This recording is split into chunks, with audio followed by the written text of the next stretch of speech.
Hi everyone, and welcome to the video on moving expenses, which is one of the other deductions that taxpayers can take from their net income for tax purposes. Let's get moving. Many of the expenses incurred by a taxpayer in order to move to a new location are going to be deductible in certain circumstances.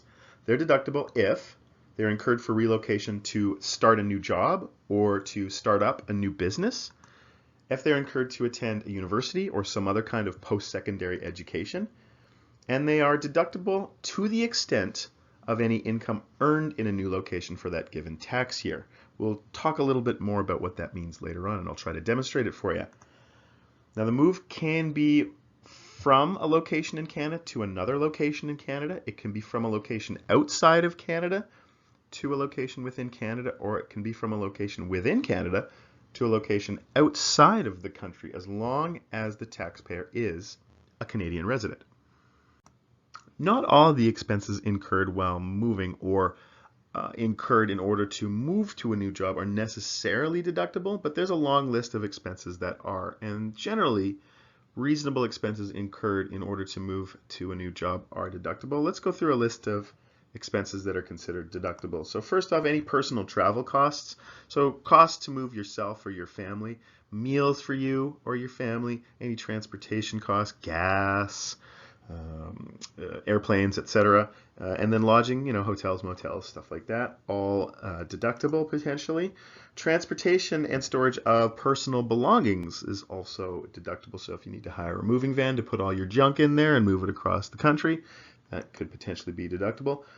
Board and lodging in the new location. So if you're waiting to move into your new residence and you have to stay in a hotel and eat meals while you're staying in the new place of residence, then you have up to 15 days surrounding that move, either before or after, a combination of, that you can deduct expenses for. If you have to cancel a lease at your old residence in order to move, you can deduct the cost of that are incurred in that. If you have to sell your old residence in order to move, then any costs incurred are deductible. Legal fees and land transfer taxes that are incurred upon the selling of the old residence. If you have to maintain your old residence, you are moving for work and you can't sell the old residence, so you have to keep the lights running and you have to pay, I don't know, a real estate agent to come in and show it. Any reasonable expense incurred in order to maintain that dwelling until it's sold are in fact deductible. Now, you can also deduct costs like legal fees, real estate fees, etc., incurred in buying a new home, but only when you're selling an old home in order to move. So if you were renting or leasing in the old place of employment, or the old place of residence is probably more accurate, then you're not going to be eligible for any costs incurred to buy a new place. But if you sell a home in your former residence or place of residence, and then you buy a new one, then any costs that you were incurred are in fact deductible. There are a few specific expenses that could potentially be incurred that are not deductible as moving expenses. And some of them are any work done to make your old home more sellable, any improvements that you make. None of that is deductible if you're selling a home. Any loss on the sale of your home. So if you sell your home for less than you paid for it, that loss isn't something that you can deduct from your income. Any travel expenses for house hunting trips. So you're not exactly sure where you're going to live in the new place of work, so you fly out there a few times in order to check out the real estate market, check out the neighborhoods, etc. Those are not expenses that are deductible. And any expenses that you incur while you're, well, I think I want to move to, I don't know, Halifax. So I'm going to fly out to Halifax and look for a job out there. Any job hunting trips, those expenses are not going to be deductible from your income. So when attempting to deduct moving expenses, you're going to run into some limitations, and I'll try and outline what those are here. So the first one being that any expenses incurred would only potentially be eligible for deduction if the new home location, so where the taxpayer is moving to, is at least 40 kilometers closer to the new work or the new school or business location than where they were living previously.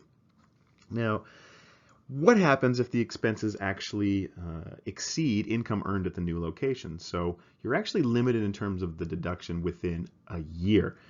if moving expenses exceed income earned in the new work location in the year of the relocation. Any excess amount of expenses could potentially be carried forward and then deducted in subsequent tax years, presumably against income from that's been earned at the new location of work.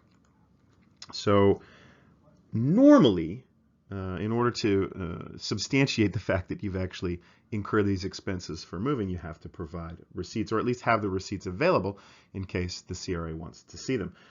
However, in some instances, there are possible flat rates that can be used in lieu of actual receipts.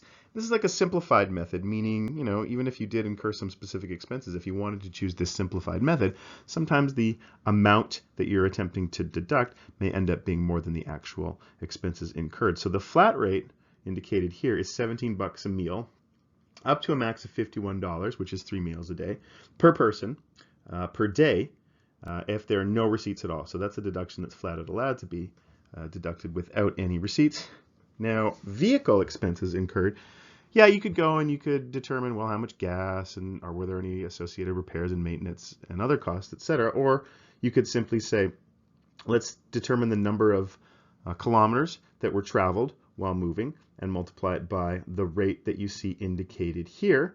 And that total amount could then be potentially deducted. Now, the rate that you see here is specifically relating to British Columbia. Depending on the origin of which province of origin you're coming from when you move, the rate can be different, and you have to look that rate up. It's prescribed annually in the CRA, and that's generally indexed to not only inflation, but actually the cost of running a car, so it varies from province to province. So the rate indicated there is for British Columbia, and that is the most recent rate that was provided by the CRA. Usually it's about a year behind. So this rate is for 2018, and I'm preparing this video just so you know in 2019.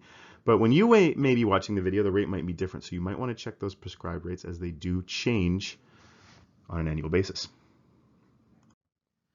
Let's take a look at an example of a moving expense deduction calculation. So here we have Tiger Tanaka, who's moving in November of a rented Vancouver townhouse to his new home in beautiful Victoria, British Columbia, to start a new position with the government. His earnings from the new position are $4,000 for the year, right? He only started working mid-December, therefore he's only got a small amount of income for that tax year. As a result of the move, he incurred the following expenses. So we've got some lease cancellation payments for his Vancouver townhouse. Remember, he was renting, he had to cancel and move, so he had to incur $1,000.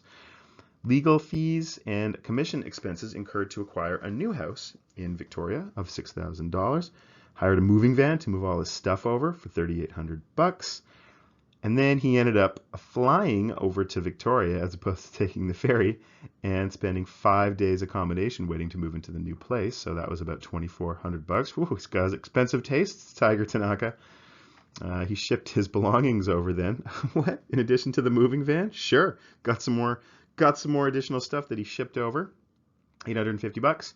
So we need to figure out what the tax consequences of the move are for Mr. Tanaka. Let's just go through these expenses line by line and determine whether or not they're in fact deductible. So the lease cancellation payments for the Victoria townhouse, yeah, absolutely, these are going to be expenses that he can deduct. They're on that list. The commission and legal fees to acquire a new house in Victoria, however, are not going to be deductible. And the reason for that is Tiger was renting in Vancouver. Only when you are selling a house in the place where you formerly lived and repurchasing a home in the place where you have relocated to are you eligible to deduct those expenses related to the purchase of the new house. So this is going to be zero. The moving van, no problem, $3,800. The flight and the accommodation, no problem, $24. And then shipping the rest of his belongings, $850. Absolutely no problem. So what are his eligible deductions? Well, the total eligible moving expenses are $8,050, but remember, he only earned $4,000 from his new job at the government in the year. So what's deductible in the current year is going to be $4,000. The remainder of $4,050 is going to be carried forward to deduct in subsequent years. So the answer to the question ultimately is that Tiger is going to be able to deduct $4,000 from his income this year in relation to the move and $4,050 in subsequent years, provided that he still has income from his government job. All right, hope that helps, guys. Email me if you have any questions at all.